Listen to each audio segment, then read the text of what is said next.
Hey everybody, good morning, good morning, good morning.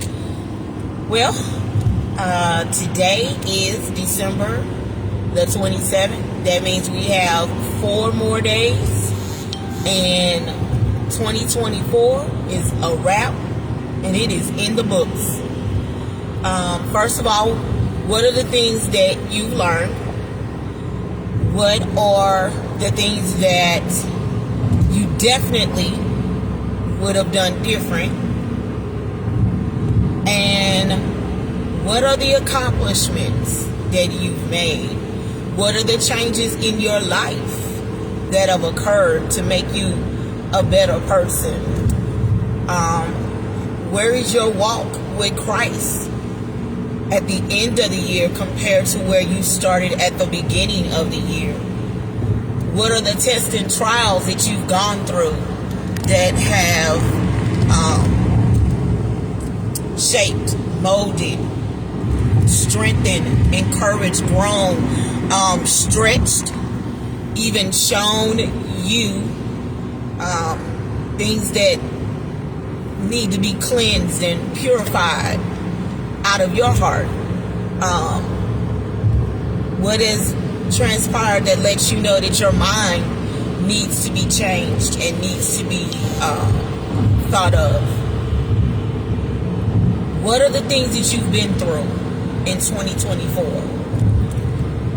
Think about that as you go into the closing of this year. All those questions, and maybe God will give you even more questions. I don't know. Those are some of the things that I've been thinking about. But I got on here to say when God got you.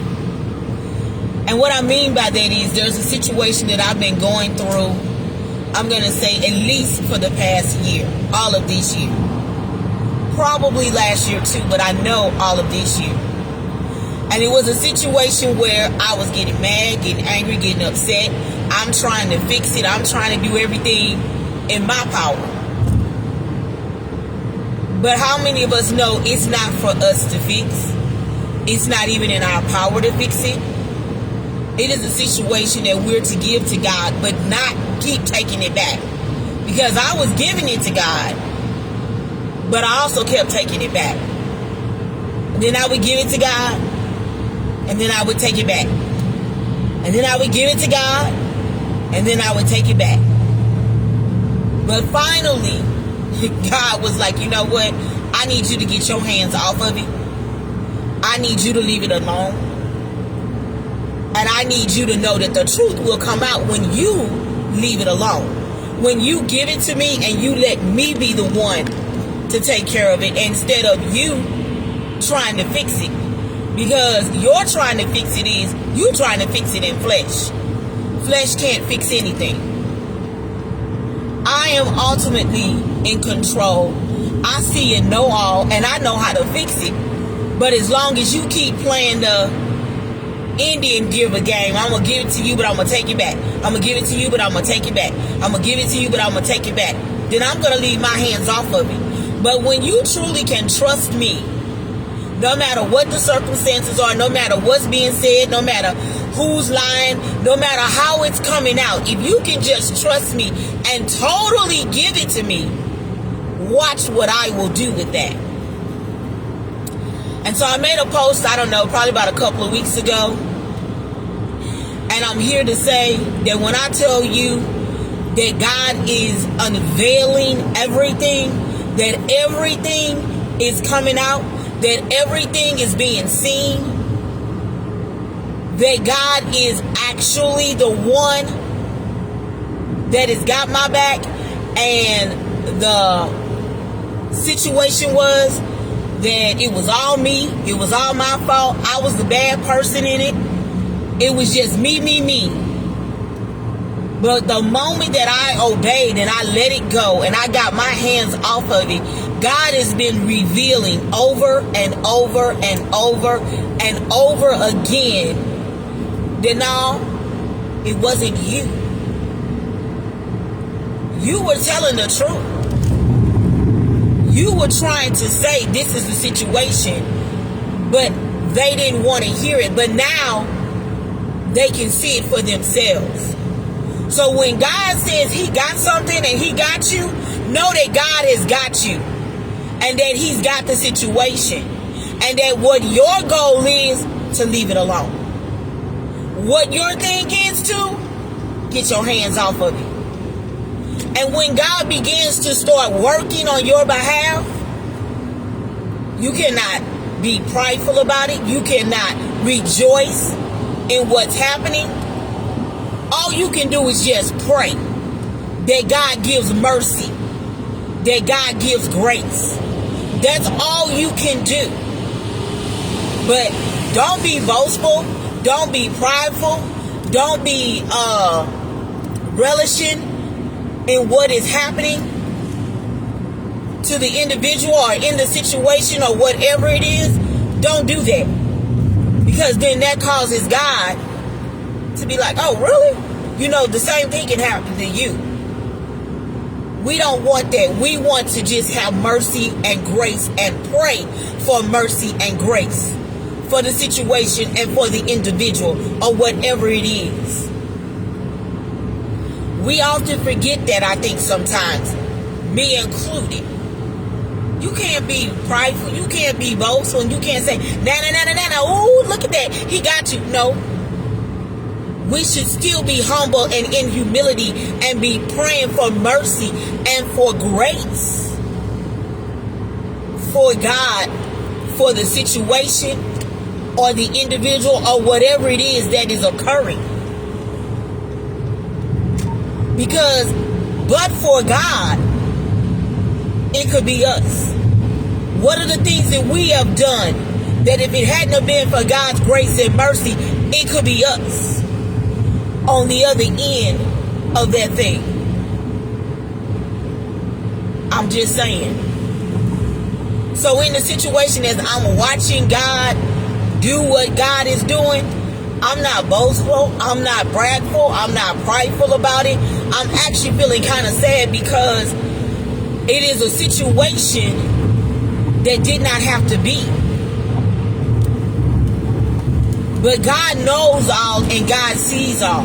So God knows when people are not telling the truth about a situation. God knows when lies have been told. God knows when your character has been assassinated. God knows when people have set you up for failure.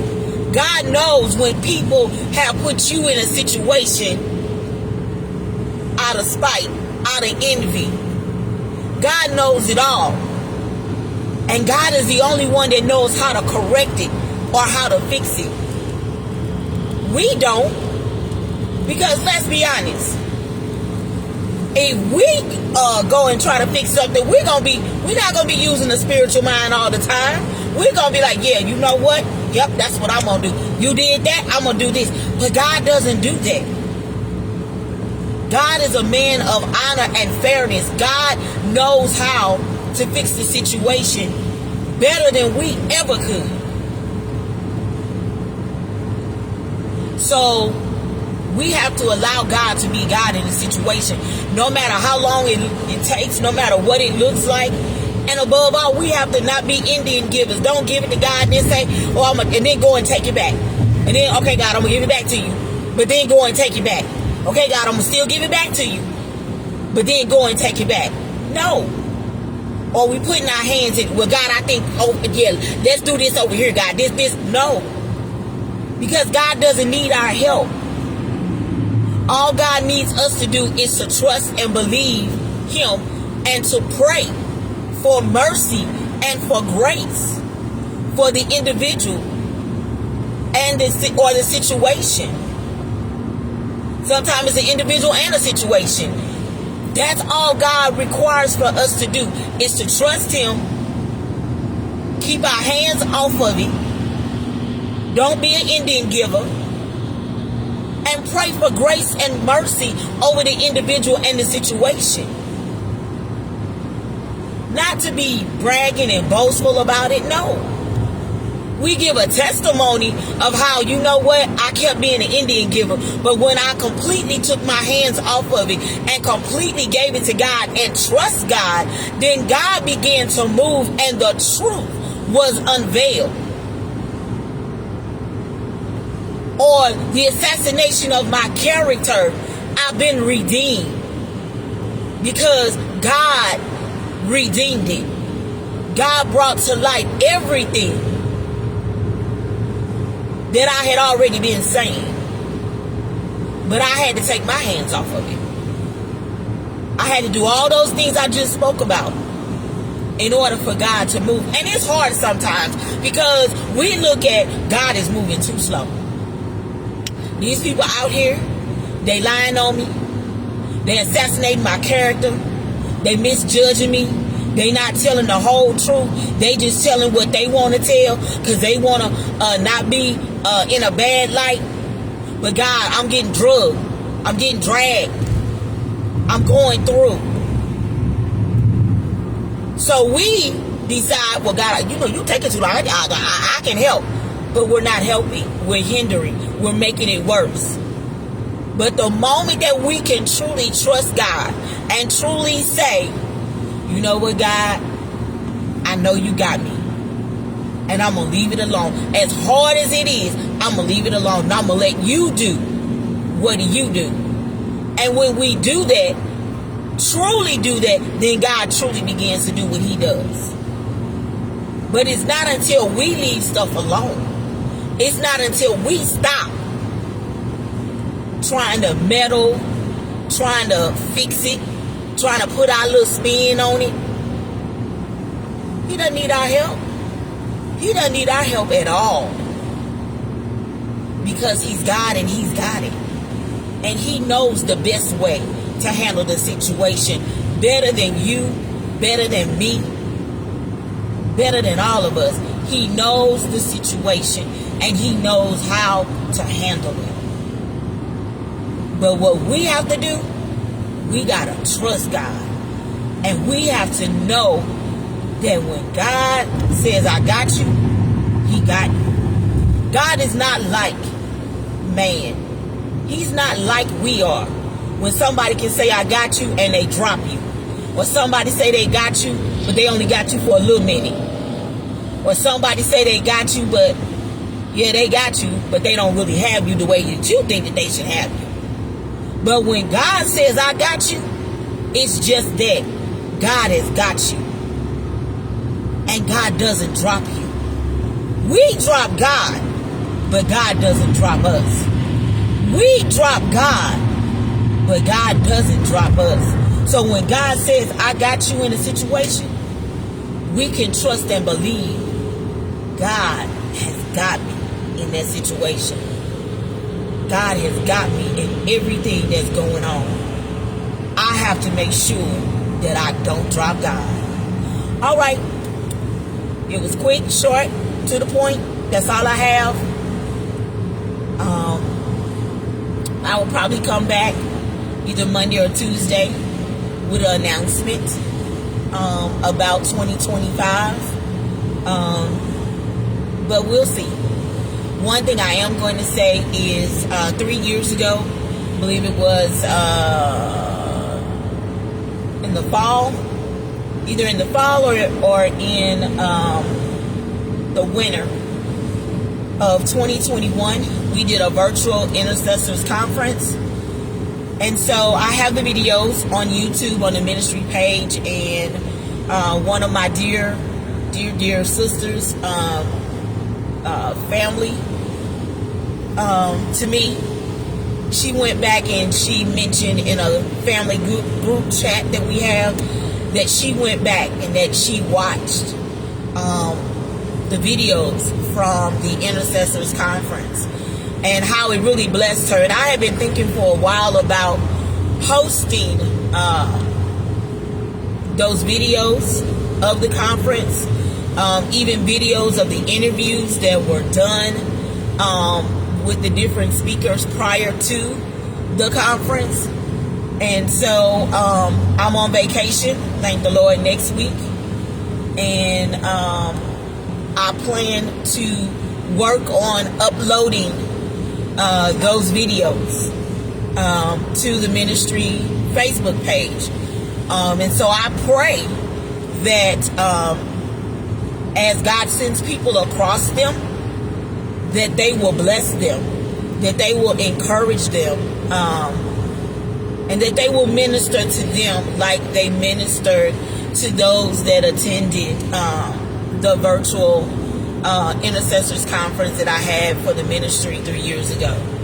And that kind of leads into an announcement that I'm probably going to make, like I said, either Monday or Tuesday, about where God is going to be taking me and the things that God is going to be doing in 2025. All right, y'all have a blessed, great day. Have a blessed, great weekend. And the questions that I mentioned at the beginning of this live, think about some of those questions. And maybe God will give you some questions of your own, or some more questions to think about as you do a retrospect over 2024. Because in a matter of days, God allowing and willing us all to cross over into 2025. 2024 is a wrap, and it'll be in the books. All right, love you all. Pray for me as I continue to pray for you.